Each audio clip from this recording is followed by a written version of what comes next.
And so if you remember 2 Peter, Peter wrote 2 epistles, 1 Peter and 2 Peter, both to the same group of people. It's a church in modern day Turkey, a number of churches in modern day Turkey. And there's two different purposes. The first purpose was right after the fire in Rome, when Nero started persecution against the Christians. And so the first Peter was written to people that were pressure coming from outside the church, persecution coming from the outside the church. And 2 Peter is totally different.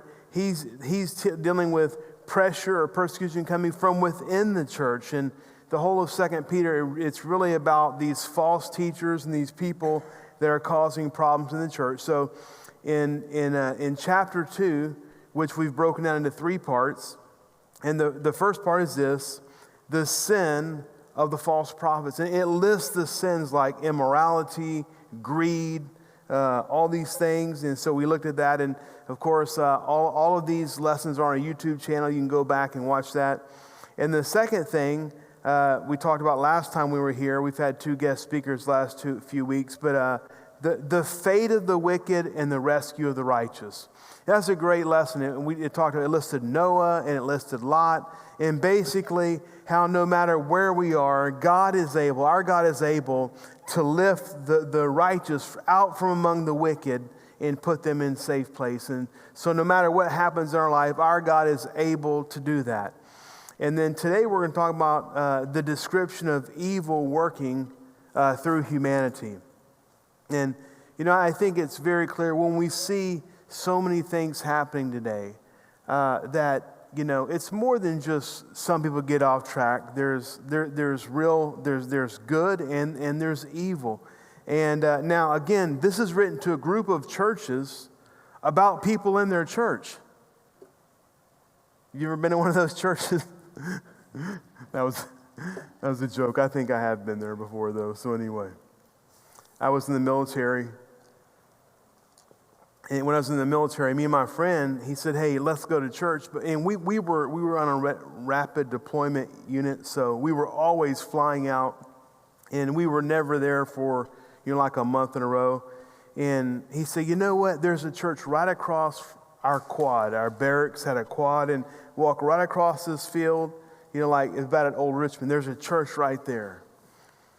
He said, "Let's go there." So we went there, and we didn't know what kind of church it was. It was one of those kind of churches. We walked in, we're a little late. We didn't know what time it started. We were there, we're in the house of God. And the whole service shifted when we walked in. And the whole focal point of the message was about people burning in hell. And everyone's looking at us, 2 guys, we're just sitting there. And we got out of there, we left, and after service, we stayed for the service. We took our beating. And we're walking back across the quad, and my friend says, "Terry, I could really use a beer right now." How many of you know the first thing that should happen when you leave church is not that you need a beer, right? That is not the Spirit of God right there. So anyway, 2 Peter 2, 9 through 11, it says this. "So if this is so, then the Lord knows how to rescue the godly from trials and to hold the unrighteous for punishment on the day of judgment. This is especially true of those who follow the corrupt desires of the flesh and despise authority. Bold and arrogant, they are not afraid to heap abuse on celestial beings." We talked about some of that last time. "Yet even angels, although they are stronger and more powerful, do not heap abuse on such beings when bringing judgment on them from the Lord." And so here in Peter, with a few swift strokes of his pen, he paints a picture of some of the characteristics of him, of the man, and we're going to include women here, the man or woman who this description is of a bad person, or you could say of an evil or a false teacher. And the first thing is this: why does the Bible call some people evil? It's because, number one, they are dominated by their desires. If you ever know anyone that is, do any of you know anyone that is dominated by desires? Come on, how many of you say they're sitting right next? No, they're not sitting right next to you, right? But some people are dominated by their natural desires. So their life is dominated by the lust of the flesh. And so every person all of us, we have two sides to our nature. There's a natural part and there's a spiritual part. You know, sometimes people that are very spiritual say, well, I don't have any natural left. Well, you have a body.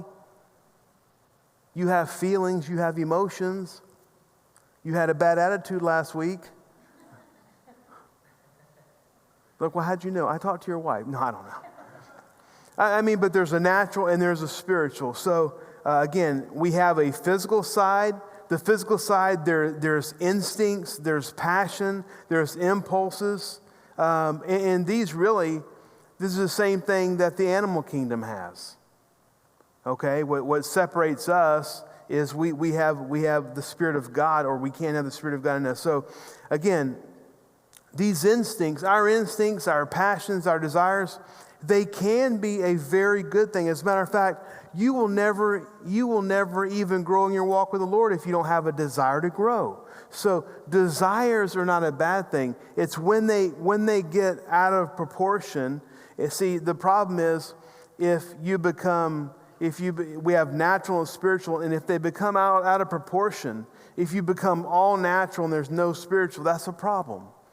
If you think you are so spiritual and you can deny the natural, that can be a problem as well. So the word temperament literally means a mixture. So the picture behind it is that human nature consists of a large variety of ingredients, all mixed together. So again, man has a physical nature and we have a spiritual nature. And humanity depends on the correct mixture of both. That is so important. So, yes, we're supposed to grow. Our spirit man is supposed to grow and grow. But we have to also understand that we're battling our physical body and some natural elements as well. So the desire-dominated person really has allowed the animal nature, so to speak, to usurp a place it should not have. And it has allowed the ingredients to get out of proportion, and the recipe for humanity has gone wrong. So that's the number one thing. The number one thing about an evil person or evil in the world or a false teacher, he lists all these things in chapter 2, is the number one thing is there's a problem when you're dominated by your desires. And so what was supposed to happen spiritually as we grow, our spirit is supposed to be able to have authority over the natural instincts or our desires. The second thing is the reason for this loss of proportion between spirit and natural is selfishness. Selfishness is what causes things to get out of balance, you know. I mean, in other words, if you get to the place to where all you care about is your desires, your thoughts, getting your way and all this, and you get out of proportion, the reason is selfishness. So again, the root evil of the lust-dominated life is that it proceeds on the assumption that nothing matters but the gratification of our own desires and the expression of our own feelings. You know, in other words, it ceased to have any respect or care for others. So selfishness and desire, they go hand in hand. So again, the person that gets out of line and that falls into evil or false teaching, basically they've lost this balance or proportion between the natural and the spirit, and basically they've reduced themselves to only their desires, or really all that matters. And if we're just talking about this, isn't it so sad when you see somebody that's gotten like this? I mean, usually the person that's gotten like this, you know, I'm painting a fictitious picture, but some of the ones I've met, they're usually on their third or fourth marriage because they can't live in harmony with somebody because it's all about them, you know. And their life is just a series of train wrecks, but all they care about is themselves, but they actually are hurting themselves because they're out of balance, and all of it's about their desires. The second thing is it says that that these people, that they're bold. They're very bold. And the Greek word there is tometes, and it means to be daring. It means to be daring. Well, there are two sides to the coin of being daring, right? Some people are daring, and we look on it as courageous because, they step in the way and save somebody. Somebody is. There was last summer. There was this man that was being swept out into the ocean by an undertow, and he was just being swept out, and they were trying to get the lifeguards, and finally, a guy on his surfboard. He got on his surfboard and he paddled out there so the guy could hang on and save him. Well, again, there's some daring which leads to courage, but then there's a daring which is an evil thing, the shameless performance of things which are an affront to decency and right. I'll give you an example. Have you noticed today how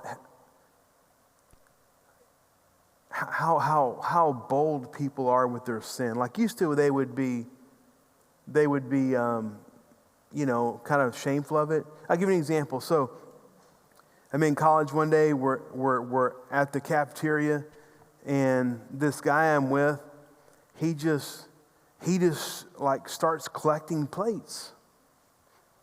He goes over here, and there's the stack of plate to go through get the food. He took 10 of them. They took 10 forks and 10 knives and 10 spoons. And I'm talking, I don't know he's doing, and we just like walked out of the cafeteria. I'm like, what is that? It's like, yeah, hey, my friends are getting married and I don't have anything for them. I'm like, bro, you just stole 10 cafeteria plates, at least steal some china. These plates are all scratched up, 10 years old. But I'm like, yeah, he's like, yeah, if you just walk out right in front of them, everyone thinks you just got a plan, So we can be bold or daring to do something good, and we can be bold or daring to do something that's not good. And this is talking about this. As a matter of fact, I'm going to give a testimony. There's a man that normally comes here on Wednesday night, and for 6 months, for 6 months he's been battling. He runs a business, and his largest client, which is about $170,000 a month, will not sign a new contract. We've been praying about it. He doesn't know. Gosh, is my business going to go under because of this? And so, anyway, the Lord was speaking to him, and we've been praying. I've been talking to him for 6 months, and so basically, he's like, I haven't raised his price in 7 years. The price really should be $230,000 a month. And so he sent him an invoice and said, hey, if it's not paid by the 10th, we're going to discontinue services for you, the 10th of March. When he did that, I was like, oh, no, Jesus, oh, no. But I told him, but he prayed about it. And you know what? He got an answer today. Hey, re-signing the thing, for $60,000 more a month. So again, we have to understand what's the difference? When the Lord speaks to us, we need to step out and be bold. And so that's not using our boldness to fraud people, not using our boldness to steal from people, but being bold, so that we can, do things for God. The third thing is that they are arrogant. They're arrogant. The Greek word there is authetes, and it means to be self-pleasing and used of a person who has no idea of anything other than pleasing themselves. So the word arrogant here, when you break it down in the Greek, it's just somebody, there's no logic, there's no common sense, there's no appeal, there's no sense of decency, will keep him from doing what he wants to do. So this is the person that they're always on asserting their own rights. They always have to give their opinion. They always. How many of you know that you don't always have to give your opinion? I'm gonna say something shocking to you. A lot of people don't care about your opinions. I have one friend, he's always wanting to tell me his opinion. I'm like, I didn't ask you. I don't want to hear your opinion. He's like, I know, but I just feel like I should share it with you. Share it over here, But he doesn't care. He just still does it anyway. It's kind of gotten a joke. So they're bold or daring. They're arrogant. And the whole thing is about pleasing. Here's the truth is, when somebody is arrogant, they really don't realize how they treat other people. They're just so full of themselves. They're just so full of, the whole world revolves around me, and they're shocked when it doesn't.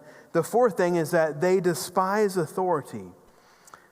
And our verse here says they have contempt for spiritual things or the spiritual realm.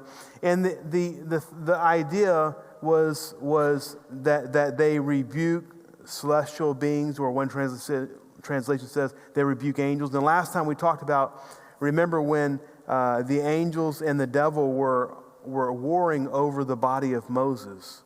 And even the angels said to the fallen angels, or to the devil, said, "The Lord rebuke you." That, because angels are on a different level than we are, okay? And so, but the thought here is that they despise authority. It can be government authority, but I think what they're talking about here with the celestial beings and things, they're talking about, there's some people who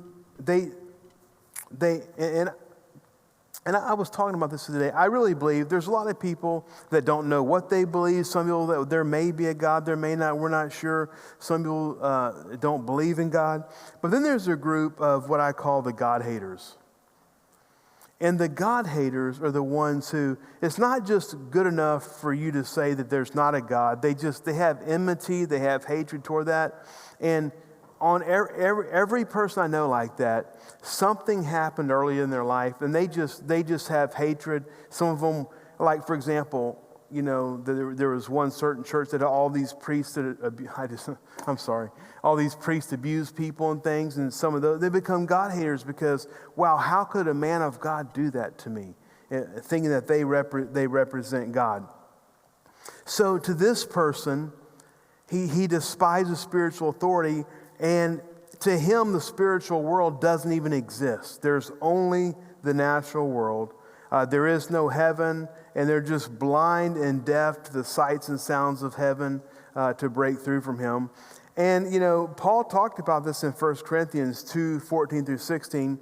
It says this, that the person without the Spirit of God does not accept the things that come from the Spirit of God, but considers them foolishness and cannot understand them because they are discerned only through the Spirit.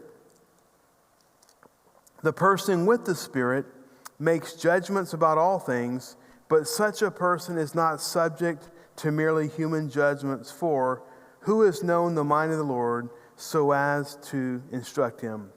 And it's very interesting. I've talked to so many people who've given their lives to the Lord, and maybe, they lived without the Lord, or they just didn't know. And it's so interesting is that when they gave their lives to the Lord, when the Spirit of God comes to live on the inside of them, like their whole perception of life is different. Even things that come on, all of us in here, every one of us, I'm just going to put you in the pot. When you go through life and you're like, okay, well, that's dumb. That's the most ridiculous thing I've ever seen or heard or whatever. But a lot of people are like that about spiritual things. But then, when the Spirit of God comes to live in you, all of a sudden they just make sense. Why? Because they're spiritually appraised. It doesn't make sense. I mean, just think of, I did a whole series one time, I probably need to do it again, on paradoxes in the Bible. A paradox is something that's true, but in the natural realm it doesn't seem true. The Bible is full of them. The Bible says that whatever you sow, you reap. And the Bible says how much you sow, you reap. Think about this. It doesn't make sense if I have $10 and I take one of them because the 10th belongs to the Lord, and I tithe that to the Lord. It just doesn't make sense that now I'm going to be blessed and now I'm going to have increase. And that can happen so many ways, but in other words, it just doesn't make sense. And there are so many spiritual principles. You know, the Bible talks about, hey, when we forgive other people, it just lifts this burden off of us. Well, that doesn't seem, well, I forgive him, well, he did me wrong. That just doesn't seem, it just doesn't seem right. So are y'all with me or, okay. 2 Peter 2:12-14. A friend of mine I was talking to, this is years ago. He came to me, I don't bother you. He came to me talking about tithing. He's like, Terry, we're really good friends. Terry, I feel really bad because we're not tithing. And, I feel really bad about that. But to my defense, we can't. And I'm like, well, okay, well, and so I was suggesting, well, why don't you take Dave Ramsey, or why don't you do some things and figure out how to manage your money and all this. So he called me the next morning. He said, Terry, you're not going to believe this. I actually can tithe. I'm like, well, how'd you figure that out? I got home from work, and my new puppy I got, it ate all the wires to my air conditioner. That was in July, so it's smoking hot. And he said, you know what? Guess how much it costs? I'm like, well, I don't know. He told me a number. I'm like, okay, is that good or bad? He's like, well, that's my tithe. And I came up with the money to get my air conditioner fixed. Come on, work with me. I know it's Wednesday. Come on. Anyway, so, well, I'm glad the Lord taught you that lesson and not me. So let's go on to verse 12-14. It says, but these people blaspheme in matters they do not understand. They are like unreasoning animals, creatures of instinct, born only to be caught and destroyed. And like animals, they too will perish. Do you notice how Peter is talking about these false prophets, these God haters, these evil people, men and women? He's talking about them like they don't have the Spirit of God, so they have lowered themselves to being animals. They're acting like animals. They're behaving like animals. Now, I know that would not be popular today. So good thing I didn't say it, Peter did. I'm just reading it, okay? So the idea of pleasure is to carouse in broad daylight. They are blots and blemishes, reveling in their pleasure while they feast with you. With eyes full of adultery, they never stop sinning. They seduce the unstable. They are experts in greed, an accursed brood. But you notice this, they're doing all this while they're eating with you. It's in the church, it's there, it's the people. And so let's look at this real quickly. Number one, there's 6 things I want to point out about this passage. First of all, one of them already did. They resemble animals because they're living only with the natural desires and passions. And again, if you live only by your natural desires and passions, in reality, you can't stop. Are you with me? What can't you stop? Anything that you're addicted to, anything that you're doing. But with the Spirit of God in us, in His deliverance and His power, when our spirit begins to grow and outgrow our natural lustful desires, and when I say lust, it can be lust for anything that you don't have. When you do that, now you have the power to overcome things. Then the second thing it says is that they will be paid back for the harm they do to others. So all these people, this was a big deal. Jesus said, listen, if you hurt one of these kids, it would be better for you if they had a millstone. A millstone was a big, huge rock, some up to 60, 70 pounds. It'd be better if we put that on your neck and threw you into the ocean. And so, I don't know what your idea of good or bad is, but so I never want to drown, okay? I've heard that's very, very painful. So the idea of a millstone around my neck, that's pretty bad, okay? Let's just not do that. But what is he saying? That, listen, when you see these false teachers were coming in the church and they were leading people astray, and what he was saying was, listen, there is going to be a high price for causing others to stumble. There's going to be a high price for leading people from the truth and trying to lead them astray. The third thing is that, look, their target is unstable Christians in the church. Weak Christians, easily influenced Christians, or you could say new Christians, new converts. And that's why I'm saying almost every week I have someone in the church. And again, we have, 450, 500 people in the church, and we have people from all walks. We have brand new Christians and older Christians. We have all these group of people. And always someone's telling me about this new discovery in Christianity on a YouTube channel. And I'm like, oh no, not again. Not again. Some quack on a YouTube channel. But they're just like, they're wanting to follow God. They're wanting to grow, and they don't have a base of foundation to reflect. I mean, most of you, if someone came and told you some kind of quackery, if you know most of the Bible, you can say, well, no, that's not true. That's not true. Anyway, but that's their target, is the weak, the unstable Christians. And you know that, so I got a lot of theological lessons when my boys were growing up from the Animal Planet.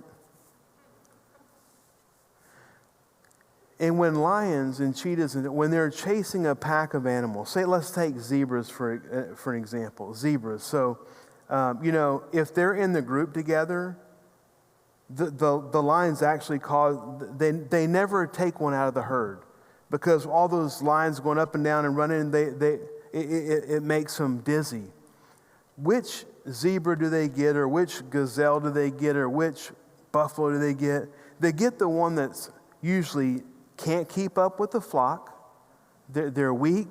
They get off by themselves. And so that's what these people are doing. That's what the devil wants to do with Christians, to break us off from community, to get us alone, to get us isolated. He says they are blots and blemishes inside the church. They carry on their immorality in the open. There's no shame. There's no hiding.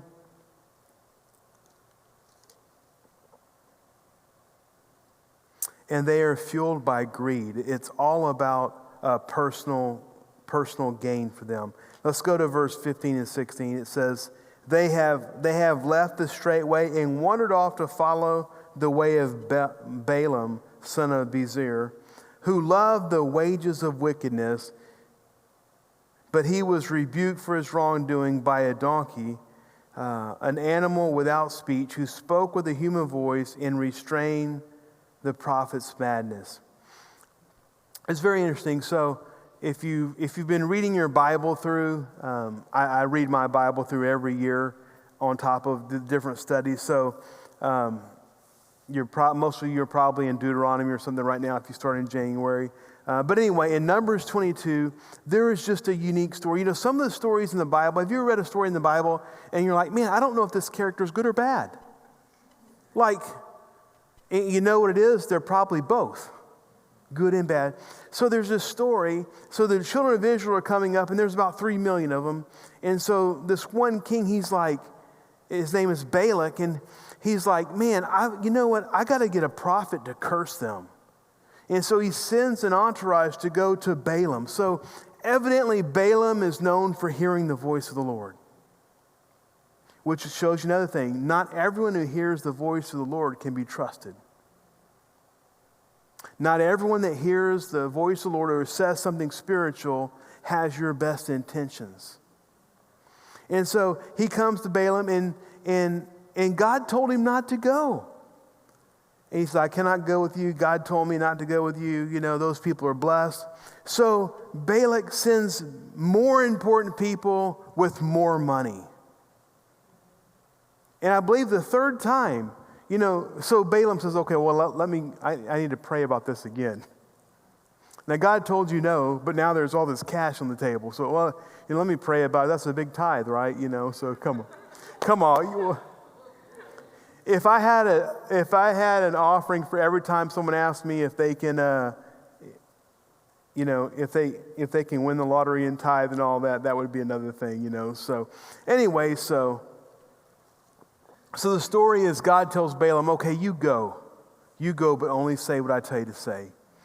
And the story is like this. He was going, and his donkey that he had for his whole life sees an angel in the road with a drawn sword. And Balaam doesn't see it, so the donkey, veers off, and Balaam's beating his donkey. The third time he beats his donkey, the donkey speaks to him.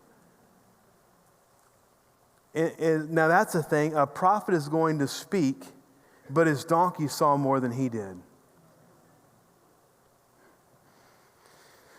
But again, he's just a confusing person because, yes, he heard the voice of God, and yes, he probably prophesied, but here's the problem.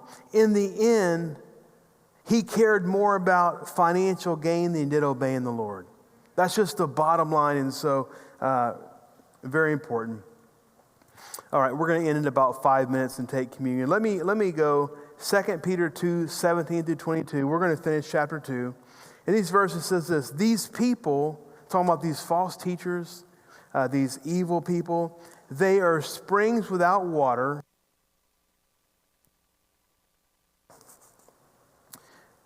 blackest darkness is reserved for them, for they mouth empty boastful words, and by appealing to the lustful desires of the flesh, they entice people who are just escaping from those who live in error. They promise them freedom while they themselves are slaves of depravity. For people are slaves to whatever has mastered them. If they have escaped the corruption of the world by knowing our Lord and Savior Jesus Christ, and are again entangled in it and are overcome, they are worse off at the end than they are at the beginning.